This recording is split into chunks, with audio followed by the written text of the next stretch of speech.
नमस्कार, स्वागत है झारखंड की फटाफट ताजा बड़ी खबरों में। पहली बड़ी खबर, मुख्यमंत्री हेमंत सोरेन का बड़ा ऐलान, परिवार की सभी बच्चियों को मिलेगा सावित्रीबाई फुले योजना का लाभ।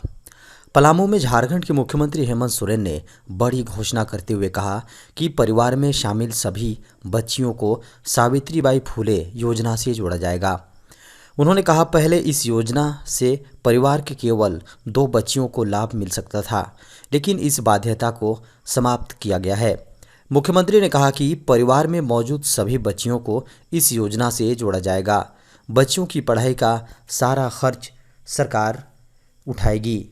नौकरी मिलने के बाद थोड़ा थोड़ा पैसा वापस करना होगा। मुख्यमंत्री हेमंत सोरेन पलामू पुलिस लाइन में आयोजित आपकी योजना आपकी सरकार आपके द्वार कार्यक्रम को संबोधित कर रहे थे। उन्होंने कहा कि 2025 तक झारखंड आत्मनिर्भर होगा, किसी के पैसों की जरूरत नहीं होगी। झारखंड में एक साल में 15,000 के पार पहुंचा एड्स संक्रमितों का आंकड़ा।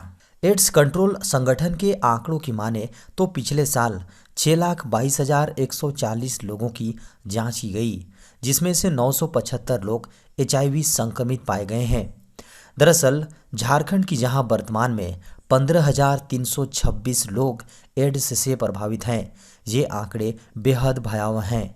बताया जा रहा है कि पूरे झारखंड में सबसे अधिक संक्रमितों की संख्या हजारीबाग जिले में है। यहाँ 3,000 से अधिक लोग HIV संक्रमण से जूझ रहे हैं।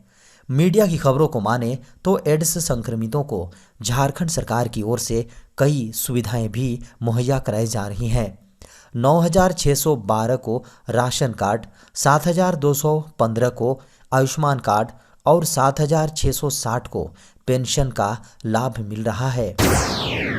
झारखंड के कोडरमा से होगी पायलट प्रोजेक्ट के तहत 1 पेड़ 5 यूनिट फ्री बिजली योजना की शुरुआत। झारखंड के कोडरमा से पायलट प्रोजेक्ट के तहत 1 पेड़ 5 यूनिट फ्री बिजली योजना की शुरुआत की जाएगी। बता दें कि यह योजना झारखंड के सभी शहरी इलाकों के लिए है। इसे लेकर झारखंड बिजली वितरण निगम ने मैकेनिज्म तैयार कर लिया है।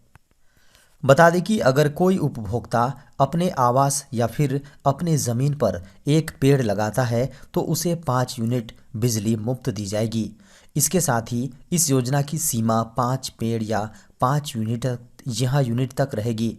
बता दें कि झारखंड बिजली वितरण निगम के मैकेनिज्म को JBVNL, वन विभाग और नगर निकाय द्वारा की जाएगी। बता दें कि मुख्यमंत्री हेमंत सोरेन ने इस योजना योजना की घोषणा वीर कुंवर सिंह के उद्घाटन के दौरान कही थी। झारखंड के बीजेपी नेताओं की तस्वीरें MS धोनी के साथ वायरल, सियासी हलचलें तेज। झारखंड में धोनी और झारखंड के बीजेपी के नेताओं की एक तस्वीरें सोशल मीडिया पर वायरल हो रही हैं। इस तस्वीर ने सियासी हलचल तेज कर दी है। बता दें कि इसे लेकर कई तरह की चर्चा और अटकलों का बाजार गर्म हो रहा है। सोशल मीडिया पर यह सवाल तैर रहा है कि क्या यह केवल एक सामान्य मुलाकात है या फिर इसका कोई सियासी मायने भी है।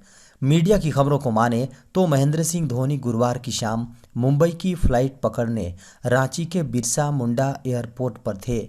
इसी वक्त केंद्रीय गृह मंत्री अमित शाह रांची पहुंचने वाले थे और उनके स्वागत के लिए झारखंड के कई वरिष्ठ बीजेपी नेता एयरपोर्ट पर मौजूद थे। इस दौरान बीजेपी के राज्यसभा सांसद और पार्टी के पूर्व प्रदेश अध्यक्ष दीपक प्रकाश, रांची के बीजेपी विधायक और पूर्व मंत्री CP सिंह और कांके क्षेत्र के भापा विधायक समरी लाल ने महेंद्र सिंह धोनी से मुलाकात की। इसकी तस्वीरें सामने आई और देखते ही देखते सोशल मीडिया पर काफ़ी तेजी से वायरल हो गईं।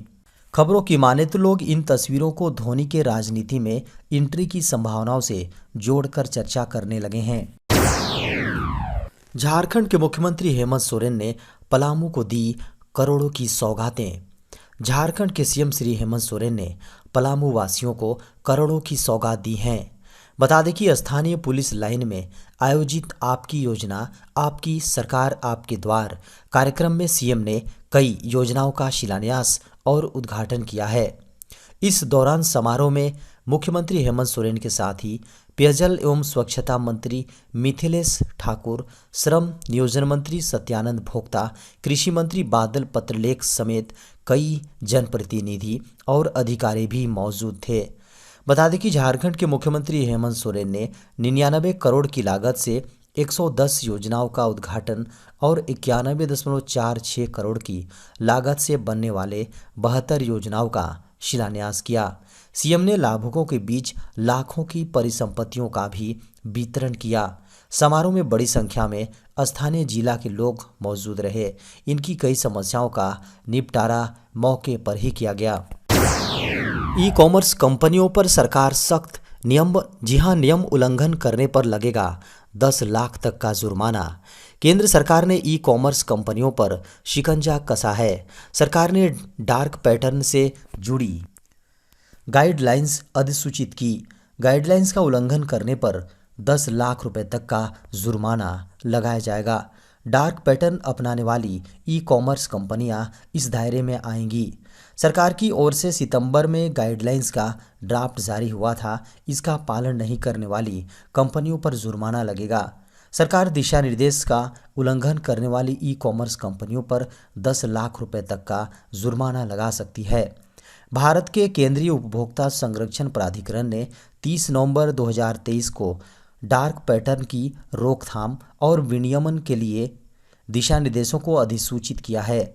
उपभोक्ता मामलों के विभाग यानी DOCA ने हितधारकों के साथ 2 महीने के लंबे परामर्श के बाद सितंबर में डार्क पैटर्न से निपटने के लिए पहली बार मसौदा दिशा निर्देश प्रकाशित किए थे, जिसमें ई कॉमर्स प्लेटफॉर्म, कानून फर्म, सरकार और अन्य उपभोक्ता संरक्षण संगठन शामिल हैं।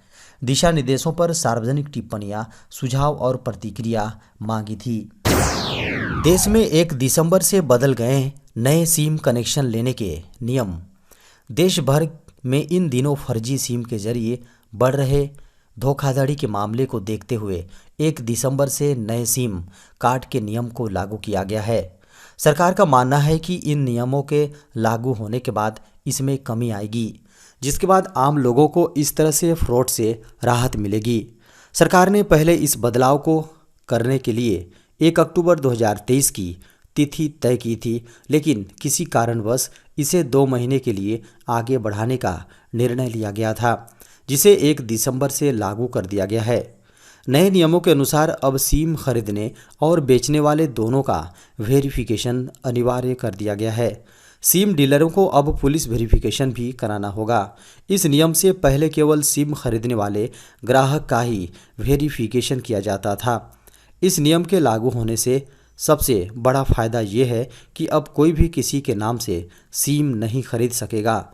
जिसके नाम से सिम रजिस्टर्ड होगी उसका मौके पर वेरिफिकेशन के लिए साक्षात होना जरूरी है। इन नियमों का पालन नहीं करने वालों के खिलाफ 10 लाख रुपए का जुर्माना लगाया जा सकता है। नए नियमों के अनुसार अब बल्क में सिम कार्ड खरीदने या बेचने के लिए आपका बिजनेस कनेक्शन होना जरूरी कर दिया गया है। 9 वर्ष पर केंद्रीय कर्मचारियों को मिलेगा बड़ा तोहफा, 50% हो जाएगा DA।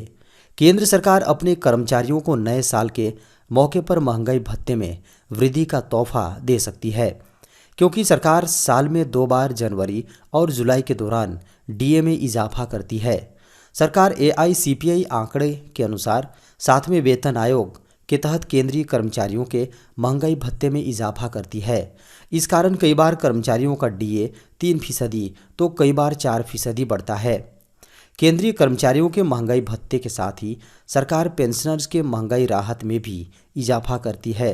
DA और DR में ये बढ़ोतरी सीधे कर्मचारियों की सैलरी और पेंशनर्स के मंथली पेंशन को प्रभावित करती हैं।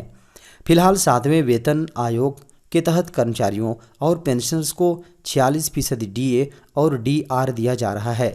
अगर सरकार महंगाई भत्ते में 4% की वृद्धि करती है तो यह 46% से बढ़कर 50% हो जाएगा। GDP में भारत की लंबी छलांग, दिखा शानदार असर। वित्त वर्ष 2023-24 की दूसरी तिमाही में देश की अर्थव्यवस्था ने शानदार ग्रोथ दिखाई है।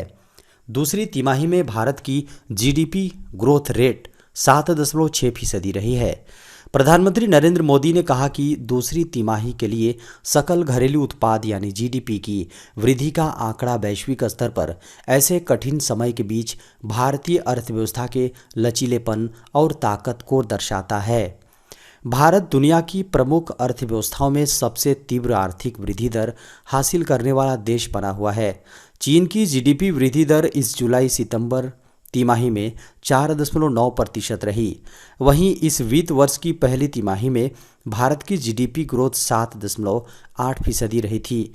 आरबीआई ने दूसरी तिमाही में 6.5% विकास दर का अनुमान लगाया था। इसके अलावा कुछ एक्सपर्ट्स का मानना था कि भारत की जीडीपी दूसरी तिमाही के दौरान 7% की दर से बढ़ सकती है, लेकिन सारे एक्सपर्ट्स के अनुमान से बेहतर जीडीपी ग्रोथ के आंकड़े सामने आए हैं। मौजूदा वित्त वर्ष 2023-24 की पहली तिमाही के दौरान भारत की जीडीपी का ग्रोथ 7.8% रही थी, जो एक साल यानी 4 तिमाहियों के दौरान सबसे ज़्यादा थी। वहीं उससे भी पहले मार्च 2023 तिमाही के दौरान जीडीपी की ग्रोथ 6.1% रही। वित्त वर्ष 2023-24 जी हां 2023 की जून तिमाही के दौरान लो बेस के चलते जीडीपी की ग्रोथ रेट 13.1% थी।